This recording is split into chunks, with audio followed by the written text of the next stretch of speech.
Hello मेरे दोस्तों, कैसे हो आप सब। आज हम आप सबको क्लास 9 का चैप्टर नंबर 1 इतिहास का चैप्टर नंबर 1 बताने वाले हैं, बहुत ही इजी तरीके से दोस्तों। फ्रांस की क्रांति।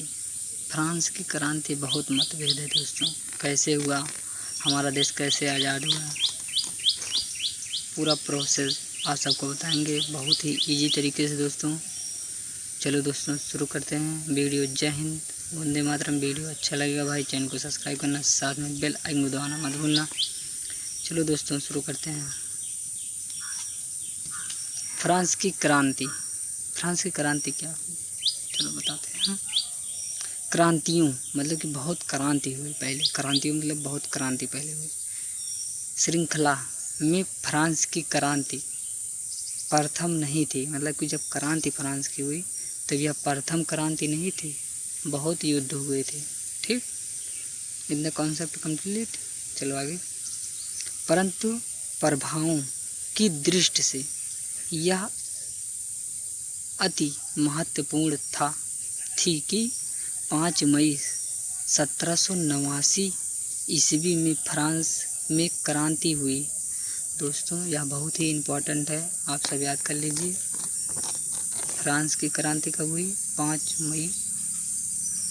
मई 1789 ईस्वी में फ्रांस की क्रांति हुई। ठीक, आगे। इस क्रांति में फ्रांस के तत्कालीन राजा लुई, मतलब जो फ्रांस के राजा थे लुई, ठीक, 16वें साथ उसकी रानी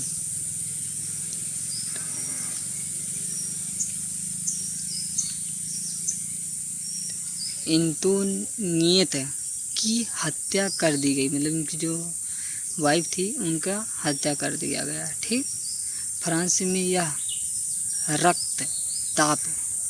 रक्तताप 14 जुलाई 1789 ईस्वी में को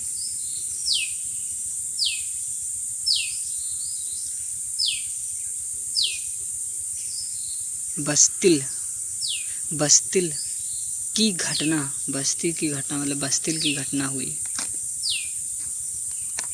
बस्तिल की घटना में प्रारंभ हुई और 18 जून 1815 ईस्वी में वाटरलू के युद्ध में, वाटरलू के एक सभा था दोस्तों, वहाँ पे युद्ध हुआ था। ठीक, युद्ध के साथ समाप्त हुई और इतिहासकारों ने इस क्रांति को अनेक नामों से पुकारा, मतलब कि जो फ्रांस क्रांति हुई इसे अनेक नामों से पुकारा। वाटरलू की युद्ध हुआ, उसे अनेक नामों से पुकारा गया, जैसे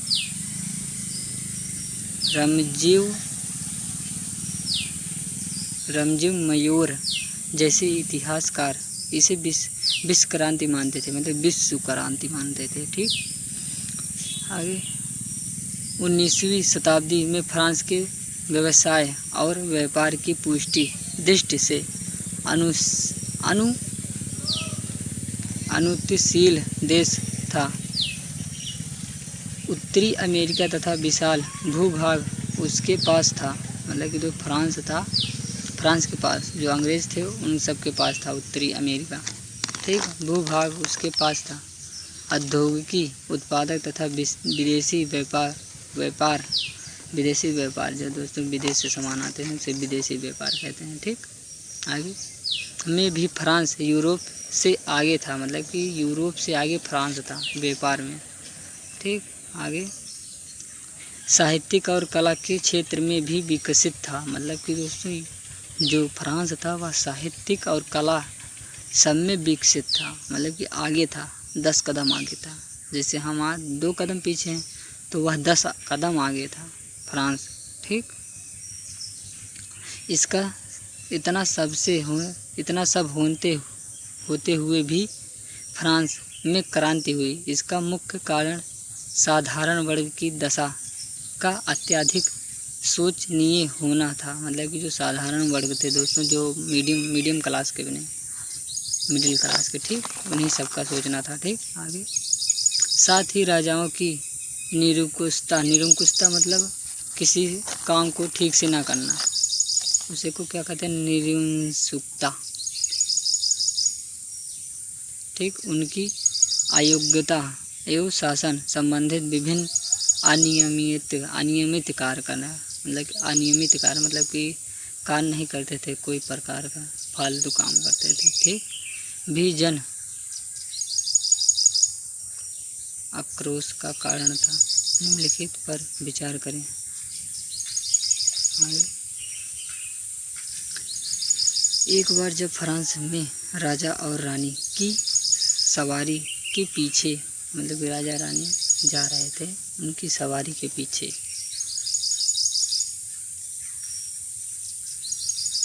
भूखी नंगी जनता रोटी रोटी ब्रेड के नारे लगाते हुए दौड़ रहे थे। मतलब कि दोस्तों, ब्रेड पहले बहुत चलता था। ठीक, रोटी ब्रेड को माना जाता था। ठीक, दौड़ रहे थे तो परिस्थितियों में से अनभिज्ञ रानी ने कहा, रोटी नहीं मिलती है तो केक क्यों नहीं खा लेते। जिस देश में राजा रानी का वहाँ की जनता के संपर्क न हो, राजा अपनी जनता की वास्तविक स्थिति में जानता न हो, इस देश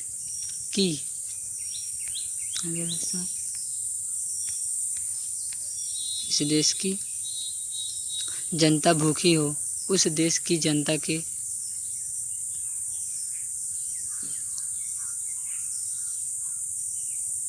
अफसोस का होना स्वाभाविक है। मतलब कि दोस्तों, जैसे हम बताते हैं निरंकुशता मतलब क्या होता है, हम बताते हैं। जैसे अब मतलब तुम्हारे गांव में क्या होते हैं, प्रधान होते हैं।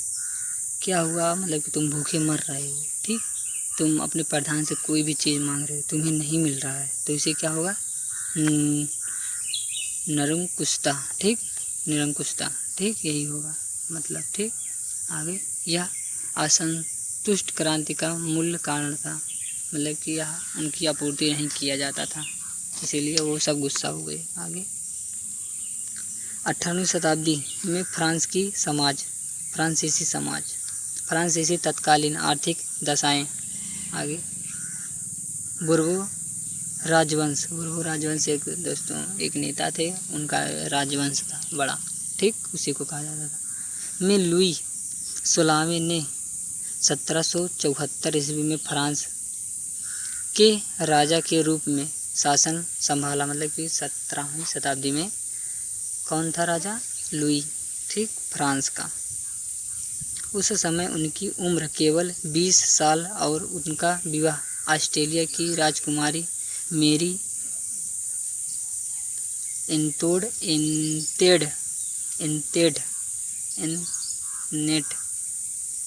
एनेट से हुआ।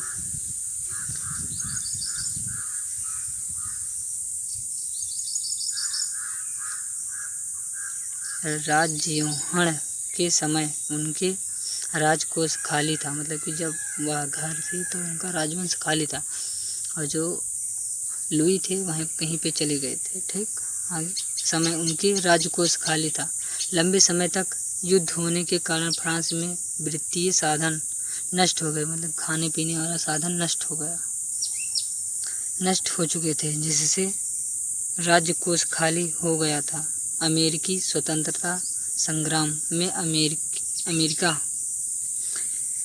अमेरिका की सैनिक सहायता करने के कारण फ्रांस में 10 अरब लीवे से भी ज़्यादा था। मतलब कि 10 अरब के लोगों से ज़्यादा आ गए थे, ज़्यादा का कर्जा हो चुका था। मतलब कर्जा 10 अरब करोड़ फ्रांस अरब लीवर से भी ज़्यादा का कर्जा हो चुका था, जबकि उस पर पहले से ही 22 अरब लीवे का बोझ चढ़ा हुआ था। सरकार ने कर्जदान अब 10% ब्याज की मांग करने लगे थे। फ्रांस का समाज करों की बढ़ती करो मतलब पैसा बढ़ती दरों से परेशान था। 18वीं शताब्दी में फ्रांसीसी समाज की स्टेस स्टेट वर्ग में बहुत बड़ा हुआ था और केवल तीसरे स्टेट के लोग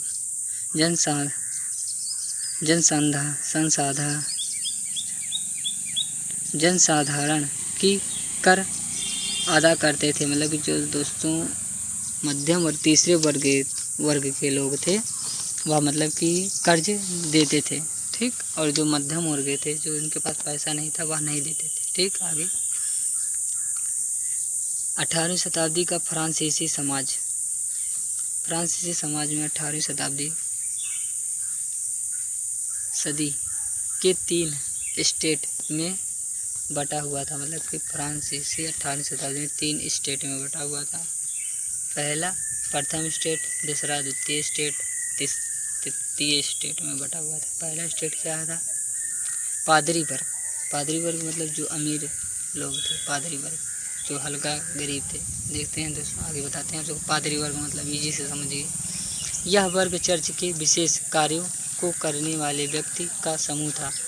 इस वर्ग के लोग को जन्म के कुछ अधिकार प्राप्त थे, जैसे राज्य को देखने वाले करों में इनके छूट प्राप्त थी। हालांकि चर्च किसानों के टाइट कायदे नमक धार्मिक कर वसूलता था और यह कृषि उपज के 10वें भाग के बराबर होता था। चर्च की अपनी सरकार एवं कर्मचारी होते थे। सच्चा पादरियों को जीवन भोग विलासा से परिपूर्ण था। मतलब कि दोस्तों यह गरीब वर्ग के थे जो दूसरे के काम करते थे, पादरी वर्ग दूसरे के खेते में। ठीक, चलो आगे। द्वितीय स्टेट कूलिंग वर्ग क्या था? बहुत अमीर दोस्तों था। इसकी जनसंख्या बहुत कम थी या बहुत अमीर था। ठीक, चलो आगे। इस वर्ग में धनी और कूलिंग व्यक्ति सम्मिलित थे जो जनता के शोषण करते थे, मतलब जनता को लूटते थे। इनके राज्य में दिए जाने वाले करों से भी छूट प्राप्त की। इसके वर्ग के सदस्यों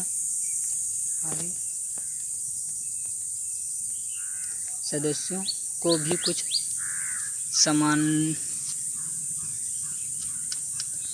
सम्मानित विशेष अधिकार प्राप्त थे, जैसे सम्मानित कर जो ये किसानों से वसूल करते थे। इस वर्ग को जनता से भेंट लेने का अधिकार था, मतलब जनता से कर लेने का अधिकार था। जो कूलिंग वर्ग था बहुत अमीर था, इनकी जनसंख्या बहुत कम थी और यह अपना शादी उसी वर्ग से कर लेते थे। इनकी जनसंख्या बहुत कम थी और जो मध्यम वर्ग थे, गरीब लोग, वह इन्हीं के खेत में काम करते थे। ठीक, चलो आगे। तृतीय स्टेट साधारण वर्ग जनसंख्या के शोषण बचे सभी लोग तृतीय स्टेट में सम्मिलित थे, जैसे बड़े व्यावसायिक, व्यापारिक,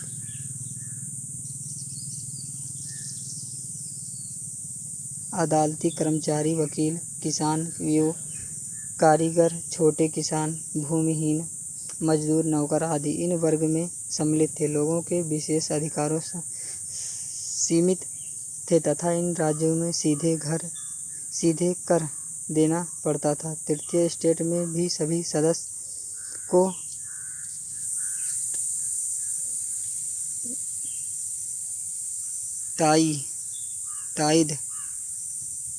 टाइद नमक धार्मिक कर भी चुकाना पड़ता था। ये लोग कूलिंगों के राजनीति तथा सामाजिक विकास के बाधक बनाते थे। बाधक मतलब दोस्तों यहाँ रखते थे, कूलिंग वर्ग को रोकते थे, इनके पास थोड़ा पावर आ जाता था। ठीक, आगे। देश की पूरी जनसंख्या में किसान 90% थे, क्योंकि फ्रांस मुख्यतः एक कृषि प्रधान देश था, लेकिन भूमि के मालिक किसानों की संख्या बहुत कम थी। भूमि का लगभग 60% भाग चर्च, कूलिंग वर्ग और तीसरे स्टेट के पास था। किसान अपने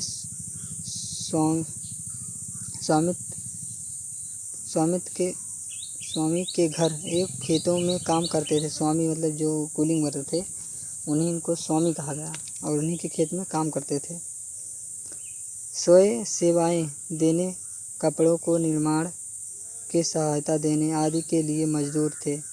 लेकिन दोस्तों यह कपड़ा धोते थे, देते थे, पहनाते थे। ठीक, आगे 1774 ईस्वी में सम्राट लुई 16वें ने सिंहासन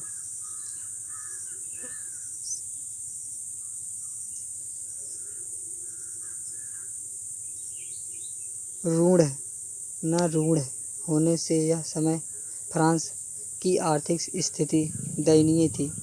अव्यवस्थित अर्थव्यवस्था के कारण ही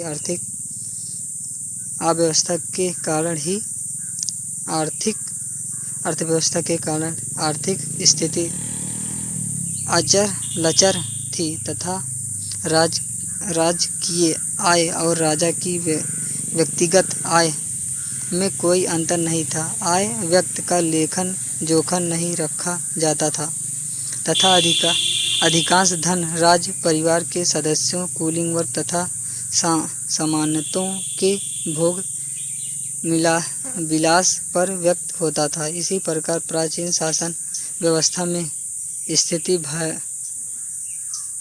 भयावह रूप से धारण कर विस्फोटक बन चुकी थी। इसीलिए परिस्थिति में फ्रांस की क्रांति हुई, जिससे पुरातन व्यवस्था को समाप्त करके एक नया युग का सूत्रपात किया गया। दोस्तों यही सब सिस्टम था पहले ज़माने में दोस्तों किसी को खाने नहीं दिया जाता था, ब्रेड के पीछे खाना नहीं दिया जाता था।